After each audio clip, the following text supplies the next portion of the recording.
U.S. Secretary of State John Kerry spoke exclusively to CCTV America about the situation in Iraq and other global issues. CCTV's Guan is just back from the interview with more. Mike, this interview was meant to be about U.S.-China relationship, but of course I was tempted to ask about the latest situation in Iraq towards the end of the interview. Basically, Secretary Kerry said there's no plan for the U.S. to launch additional military intervention. There's no plan to launch airstrikes. Now he sees the U.S. role as pretty much the role of a mediator to bringing different factions, different tribes together inside Iraq and bringing regional countries together. And he also said that the U.S. is still suffering from the consequences of the intervention in 2003. Let's take a listen. Yes, I think it was a grave mistake, and I think we are still working through many of the problems associated with it even today.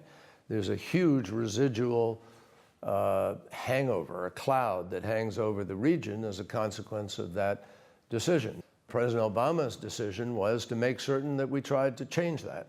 And that's why he moved to withdraw the combat troops.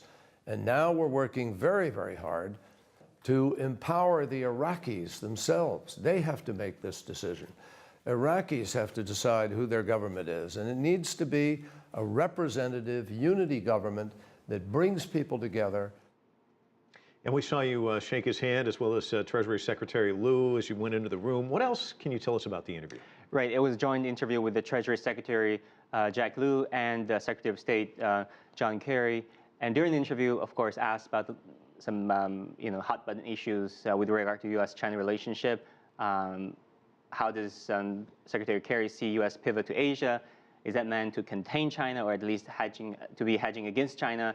China-Japan territorial disputes, South China Sea tensions, and also ask him particularly, both secretaries, about the cybersecurity issues. The U.S. said it does not engage in industrial espionage, but ask him if that is true. Yeah, fascinating stuff, and we're going to have a lot more of your conversation with both of them next week on our 9 p.m. newscast. Thanks so much.